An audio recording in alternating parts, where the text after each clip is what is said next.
Olá pessoal, meus irmãos, minhas irmãs, Deus seja conosco. Para hoje a segunda parte do paradoxo crístico, contido no Evangelho segundo Mateus, em seu capítulo 13, versículo 12, e que diz, aspas, aquele que já tem, mais lhe dará e ele ficará na abundância. Aquele, entretanto, que não tem, mesmo que tem, se lhe tirará. Também no Evangelho segundo Marcos, capítulo 4, versículo 25, aspas, a quem tiver, mais lhe será dado. De quem não tiver, até o que tem lhe será tirado. Isso está explicado no capítulo 18, muitos os chamados, poucos os escolhidos, de o Evangelho segundo o Espiritismo. Na instrução dos Espíritos, os itens 13 e 14. Fundo musical para esse vídeo, nos utilizaremos da música Follow Light, indo ao português, Siga a Luz, do pianista e advogado criminalista italiano Remo Anzovino. Lembro sempre que é necessário raciocinar a fé. Entretanto, um raciocínio embasado nos caridosos olhos do amor. No primeiro vídeo explicamos que o espírito que dissertou sobre esse tema, no Evangelho segundo o Espiritismo, denominou-se um espírito amigo. Entretanto, trata-se da benfeitora e mentora Joana de Ângeles, conforme informação extraída do site O Correio Espírita. É importante também dizermos que os 4 evangelhos aceitos, 3 deles são sinóticos, ou seja, muito semelhantes de conteúdo, entretanto, com narrativas diferentes. Sabe-se que o Evangelho de Mateus é uma descrição fiel do que realmente aconteceu, narrado por um homem culto e da elite de então. O Evangelho de Marcos, narrado de maneira coloquial para o povo contemporâneo, sendo o Evangelho segundo Lucas o mais técnico. Haja vista Lucas ser médico. E finalmente o Evangelho de João, ou segundo João, não sendo sinótico, é evangelho sapiencial e de profundo simbolismo esotérico. Ao estudo, portanto.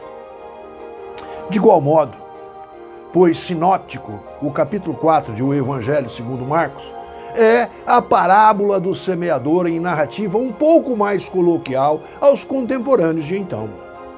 Entretanto, no versículo 25, responde aos discípulos o Nazareno Mestre Jesus, aspas, porque ao que tem, ser-lhe-á dado, e ao que não tem, até o que tem, lhe será tirado. Assim, vejamos a sabedoria do Espírito Amigo, ou Soror Joana de Ângeles, em Bordeaux, França, no ano de 1862. Com reflexões minhas, um gnóstico espírita em Jesus, que a mim próprio denomino. Porque ao que tem se lhe há dado, e ao que não tem, até o que tem lhe será tirado. Continua assim, e então, Soror Joana de Ângeles, aqui como espírito amigo. Tomai isso como uma antítese figurada. Deus não retira das suas criaturas o bem que se haja dignado de fazer-lhes. Homens cegos e surdos, abri as vossas inteligências e os vossos corações. Vede pelo vosso espírito, ouvi pela vossa alma e não interpreteis de modo tão grosseiramente injusto as palavras daquele que fez resplandecer aos vossos olhos a justiça do Senhor. Não é Deus quem retira daquele que pouco recebe. É o próprio Espírito que, por pródigo e descuidado, não sabe conservar o que tem e aumentar. fecundando o óbolo que lhe caiu no coração.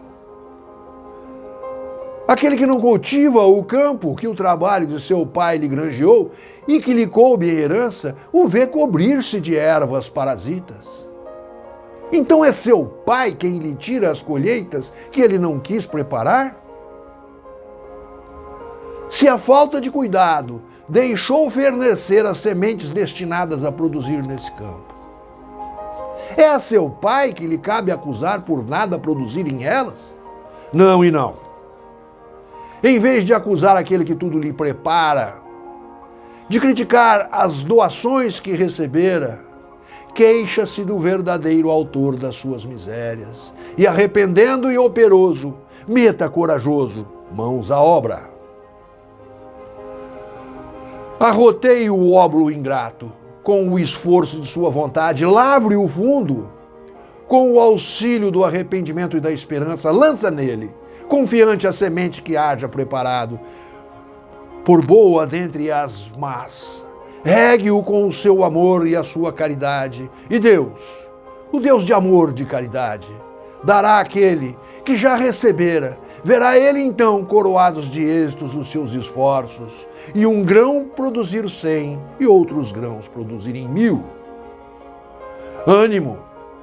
Ânimo, trabalhadores! Tomai dos vossos arados e das vossas charruas, lavrai os vossos corações, arrancai deles a cisania.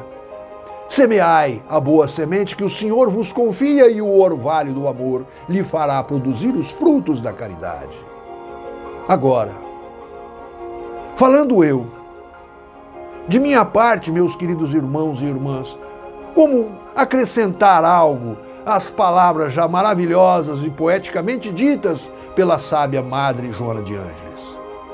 Quase impossível algo acrescentar. Assim, emocionado, só consigo finalizar dizendo: pratiquemos Jesus, nosso paradigma ofertado por Deus. Pratiquemos a caridade como a pratica Jesus. Sejamos benevolentes para com todos. Sejamos indulgentes para com as imperfeições existentes, pois tudo é perfectível. Sejamos praticantes perenes do perdão, pois quem perdoa está se desagrilhoando de um passado de iniquidades. E assim, finalizo esse vídeo tributando louvores ao Criador mental de tudo que há criado. Deus, nosso Pai, louvado seja.